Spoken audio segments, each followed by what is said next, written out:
भूर्भुवः स्वः तत्सवितुर्वरेण्यं भर्गो देवस्य धीमहि धियो यो नः प्रचोदयात्। ॐ योगपूर्णं तपोनिष्ठं वेदमूर्तिं यशस्विनं गौरवर्णं गुरुश्रेष्ठं भगवत्या सुशोभितं कारुण्यामृतं सागरं शिष्यभक्तादिसेवितं श्रीरामं सद्गुरुं ध्यायेत्तमाचार्यवरं प्रभुम्। ॐ सद्गुरुचरणकमलेभ्यो नमः। वंदे भगवतीं देवीं श्रीरामं च जगद्गुरुं पादपद्मे तयोः श्रित्वा प्रणमामि मुहुर्मुहुः। परम पूज्य गुरुदेव परम वंदनीय माता जी के दिव्य संरक्षण में विराजमान ऑनलाइन दैनिक स्वाध्याय के आज के सत्र में आप सभी आत्मीय बंधुओं का बहुत बहुत स्वागत अभिनंदन है। साथियों, आज का अध्याय है पात्रता का विकास। इसका उत्तरार्ध हम लोग पढ़ेंगे। परम वंदनीय माता जी की अमृतवाणी है ये। इसका पूर्वार्ध हम लोगों ने पिछले माह की पत्रिका में पढ़ लिया था। साथियों, आ जाइए अगले अध्याय की ओर चलते हैं। परम वंदनीय माता जी के उद्बोधनों में यह एक अद्भुत सामर्थ्य सन्निहित है कि जहां एक ओर साधना पथ के किसी भी पथिक का आध्यात्मिक मार्गदर्शन करते हैं, तो वहीं दूसरी ओर जीवन की सामान्य समस्याओं से प्रताड़ित व्यक्तियों को भी अपने जीवन पथ पर आगे बढ़ने के लिए प्रेरित करते हैं। अपने एक ऐसे ही प्रस्तुत उद्बोधन में वंदनीय माताजी साधना पथ पर सफलता अर्जित करने के लिए पात्रता के महत्व पर प्रकाश डालती दिखाई पड़ती हैं।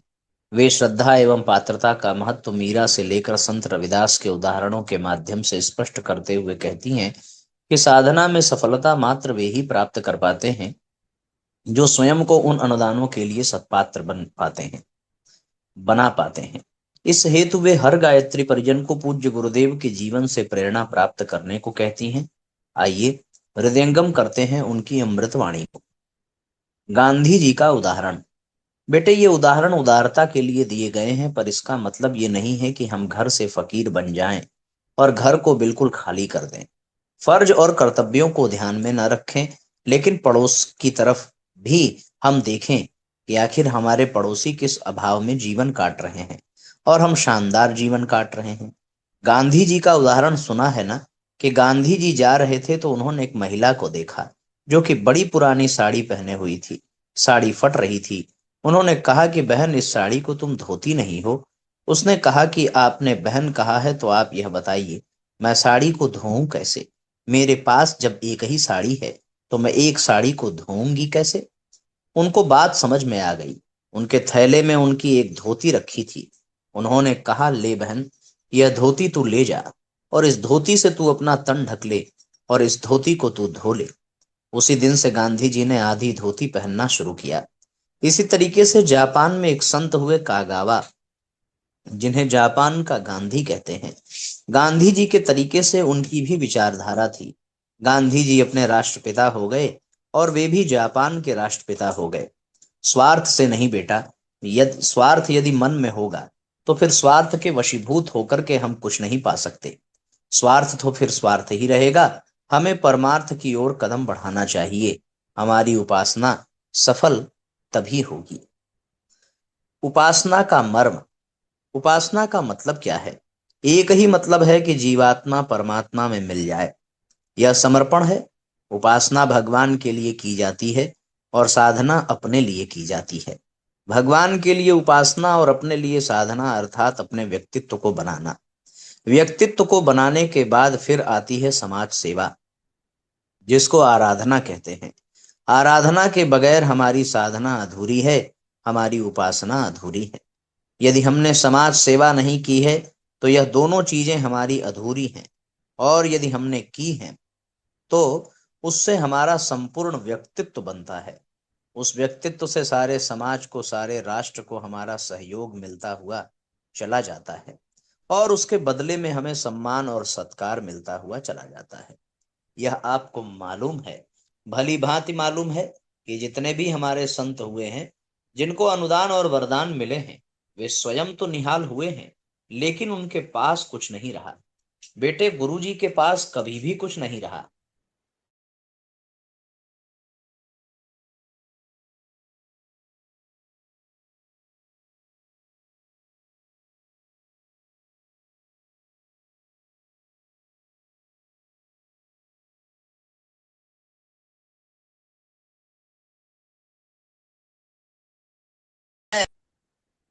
शुरू शुरू की बहुत पुरानी बात है कि मुझे लेने के लिए आगरा गए तो कुछ पड़ोस की जो लड़कियां थी वे मुस्कुराई और उन्होंने कहा कि गुरुजी जो धोती पहने हुए हैं उसमें थेगड़ी लग रही है। उन्होंने कहा कि जब उनको मालूम था कि हम लेने जा रहे हैं तो फिर ऐसे कैसे आए। वे लड़कियां जो थीं मुस्कुराई। मैंने लड़कियों को डांटा और कहा कि तुम यह मत समझो कि हम गरीब हैं। नहीं, हम भिखमंगे नहीं हैं, गरीब नहीं हैं, पर हमारा रहन सहन जो है वह गरीबों का सा है, क्योंकि हमने बना रखा है। जब हमने बना रखा है तो फिर तुम क्यों हंसती हो। उनका जो रहन सहन था वह मैंने आपको बताया है। बेटे, कई बार मेरा साथ जाना हुआ तो मैंने देखा कि एक बार उनकी धोती फट गई। मैंने तो धो करके साफ करके अच्छी देख करके रखी थी। मुझे क्या मालूम कि वह इतनी घिस गई है कि पहनते ही फट जाएगी। वह पहनते ही फट गई तो मुझे अपने ऊपर बहुत क्षोभ आया कि मैंने धोती को देखा नहीं। कम से कम पलट करके देखती तो सही। मैंने उनसे कहा कि आप ऐसी धोती पहने हुए हैं, आप दूसरी बदल लें। उन्होंने कहा कि देखो, हम मीलों आगे निकल आए हैं, अब मीलों पीछे जाएं तब धोती को बदल कर आएं। इससे तो ऐसी ही भली है। कोई नहीं देखता है। लोग धोती को देखते हैं या हमारे व्यक्तित्व को देखते हैं। व्यक्तित्व होता है कि यह बनावटीपन होता है। बनावटीपन उनके जीवन में जरा भी नहीं था। उपासना की तो उन्होंने हृदय से की, साधना की तो उन्होंने हृदय से की, और आराधना की तो उन्होंने हृदय से की, जिसमें आप लोग जुड़े हुए हैं। इनके कई एक तो पुराने बैठे हैं जो कभी मिलते थे उनसे बातचीत करते थे। क्या वे जिंदगी भर भूल पाएंगे। बेटे, वे नहीं भूल पाएंगे। उनको कोई भी नहीं भूल सकता है। जो भी कोई उनसे जुड़ा है और उनके समीप बैठा होगा वह कभी भी नहीं भूल सकता। उनके अंदर यह विशेषता थी। उनके अंदर वह चिपकने वाला मादा था जिससे कि व्यक्ति चिपकता हुआ चला जाता था और यह कहता था कि यह तो हमारी माँ है। माँ का जैसा प्यार उनके हृदय में लबालब भरा हुआ था। दीन दुखियों की सेवाएं अपने ऊपर कोई ली होंगी तो ली होंगी, लेकिन दूसरे को उन्होंने हमेशा बचाया होगा। उनको हिम्मत देने वाली बात कही होगी। उन्होंने हमेशा हिम्मत देने वाली बात कही है, गिराने वाली बात कभी भी नहीं कही। गुरुदेव ने सबको उठाया। जरा जरा से लड़के जिन्हें उन्होंने उछाल कर कहां से कहां रख दिया। जो जाते हैं तो उनका सम्मान होता है, गले में माला पड़ती है। आप जानते हैं कि उन्होंने इस समाज और राष्ट्र को कितना दिया है, तो उसके बदले में पाया भी है। श्रद्धा पाई और शरीर के न रहने पर भी लोगों के मन में अपार श्रद्धा है। आप कहेंगे कि वह श्रद्धा कैसे देखी जाए, कि लोगों में है या नहीं है। तो आप कहीं जाना जहां की अश्वमेध यज्ञ हो रहे हो, वहां आप जाना तो आपको मालूम पड़ेगा कि किस कदर जन समूह उमड़ पड़ता है। जहां सुनता है कि माता जी आ रही हैं, वहां इस कदर जन समूह उमड़ पड़ता है कि मैं आपसे क्या कहूं। हम उनको क्या दे करके आते हैं जरा बताना। गरीब लोग बेचारे हमसे मिल भी नहीं पाते। उनकी इच्छा होते हुए भी पास तक नहीं आ पाते हैं। इससे मन में बड़ी पीड़ा होती है कि हमारा यहाँ आना बेकार रहा, कि हम मिल भी न पा रहे हैं। पर इन लाखों व्यक्तियों से कैसे मिला जा सकता है। मिला भी नहीं जा सकता तो फिर ये कहना पड़ता है कि आप खुली गाड़ी लेकर के आइए, ताकि ये बच्चे हमारी शक्ल ही देख लें तो उसी से अपना मन समझा लेंगे। भिलाई में तो वह भी नहीं हुआ था।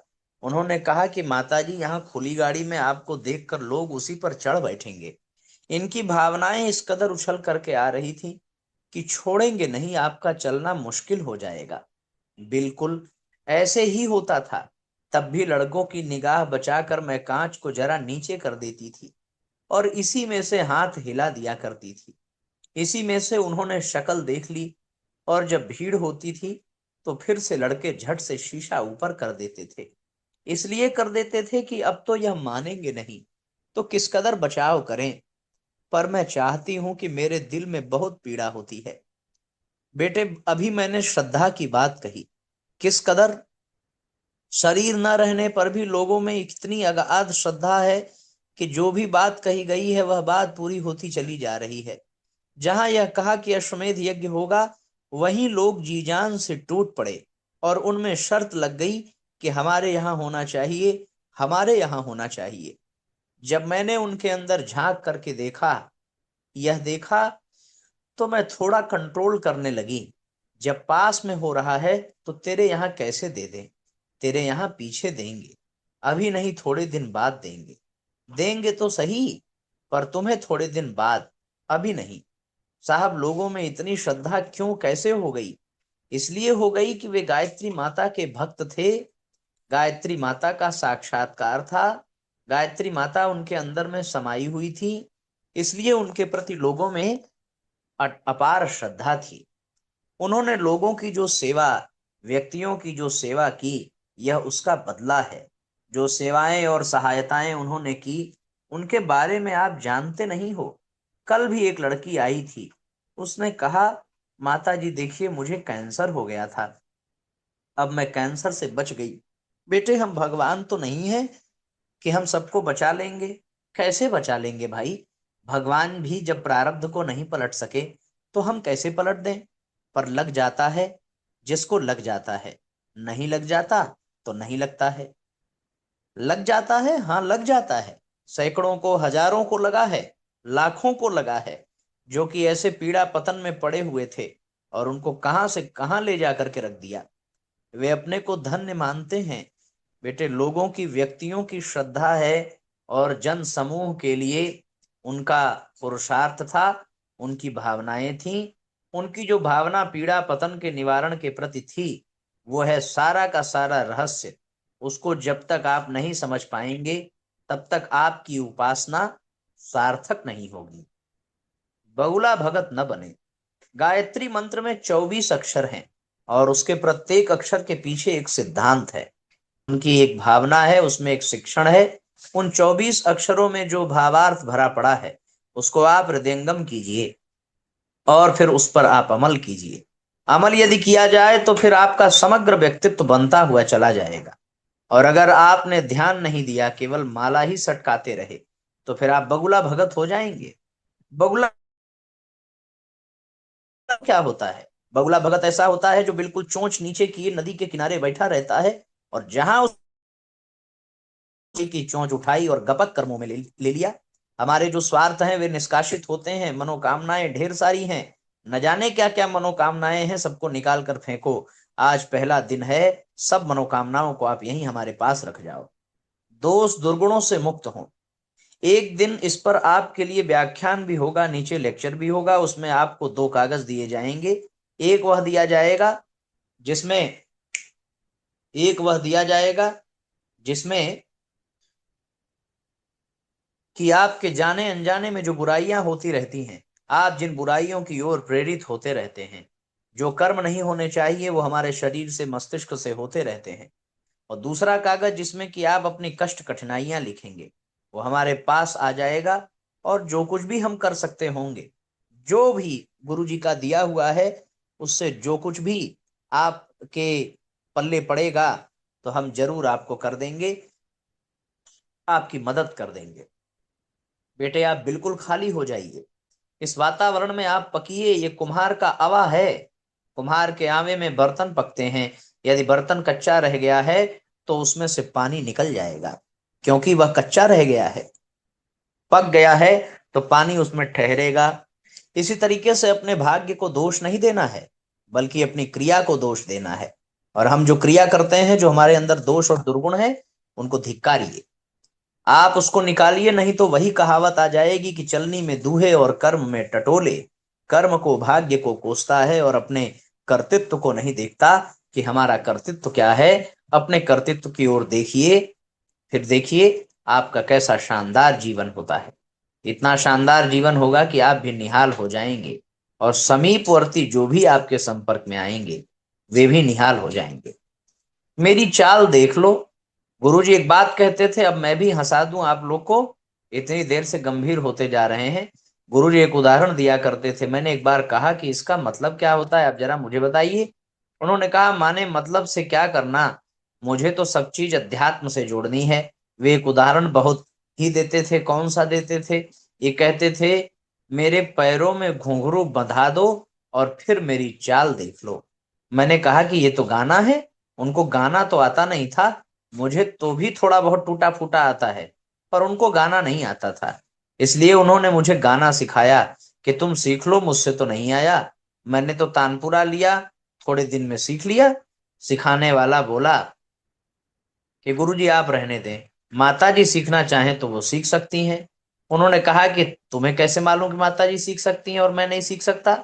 ये देखिए आपका राग, इसमें कुछ मिलता ही नहीं है। तो उन्होंने उसे खूंटी पर टांग दिया और थोड़े दिन में झटका लगा तो वह टूट गया। मुझे थोड़ा बहुत शौक भी था, तो फिर आगरा से बाजा खरीद लाई और 2 महीने में सीख लिया। अभी वही चल रहा है। तो गुरुजी उसको बराबर कहते थे कि मेरे पैरों में घुंघरू बंधा दो कि फिर मेरी चाल देख लो। चाल देख लो अर्थात हमें भगवान की वह शक्ति मिल जाए और हम उस शक्ति को पा करके उसके तरीके का नाच नाच सकें। मैंने कहा कि ये खेल तो संघर्ष का है। आप क्या कह रहे हैं, ये मत कहो। उन्होंने कहा कि होगा, संघर्ष का होगा, चाहे जिसका होगा, पर मुझे तो उदाहरण बड़ा अच्छा लगता है। इसलिए मैं कहता हूं कि बेटे, जीवन जीना है तो एक खिलाड़ी के तरीके से जियो। खिलाड़ी के तरीके से, जिस तरीके से खिलाड़ी स्टेज पर आता है तो मुखौटा लगा करके आता है। कोई राम बन करके आता है, कोई कृष्ण बनकर आता है, कोई क्या बनकर आता है। तो क्या वस्तुतः वो कृष्ण है, राम है? न वो राम है न कृष्ण है, वह एक मुखौटा है। वो अपने जीवन को ही खिलाड़ी के तरीके से मान लीजिए तो आपका संतोषमय जीवन कटता हुआ चला जाएगा। दीन दुखियों की सेवा के लिए फिर आपके अंदर एक पीड़ा पैदा होगी, और उस पीड़ा को लेकर के जब आप जाएंगे तो रामकृष्ण परमहंस के तरीके से सर्वत्र आपको भगवान दिखाई पड़ेंगे। रामकृष्ण परमहंस, एक पादरी ने पूछा और ये कहा कि हमने सुना है कि आप कालीमय हैं, क्या भगवान को आप दिखा सकते हैं? उन्होंने कहा कि भगवान इन चर्म चक्षुओं से नहीं देखा जा सकता, लेकिन एक एक रूप में भगवान को हम देख सकते हैं। वो कौन सा स्वरूप है? उन्होंने कहा कुटिया में आ जाना, आपको दिखा दिया जाएगा।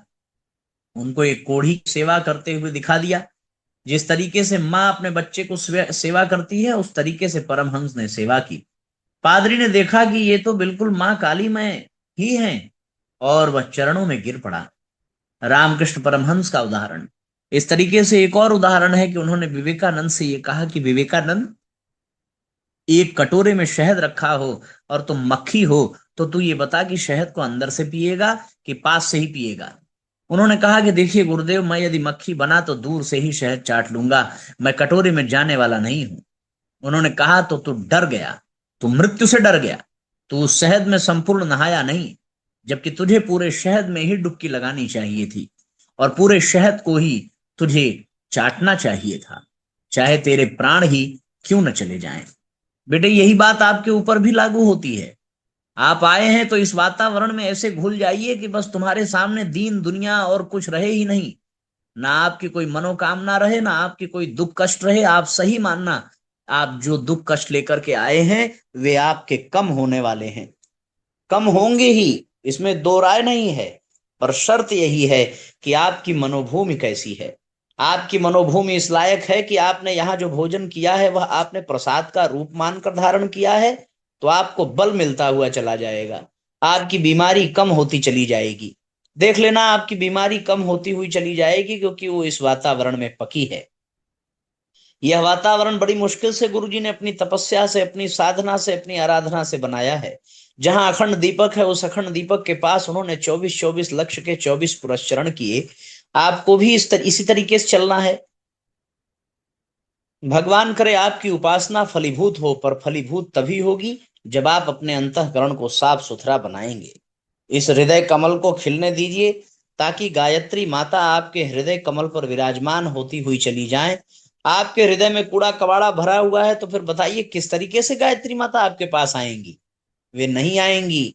बहुत होशियार हैं, दयालु भी हैं, करुणामय भी हैं, सब कुछ हैं, पर होशियार भी बहुत हैं। उनसे ज्यादा होशियार भी कोई नहीं है।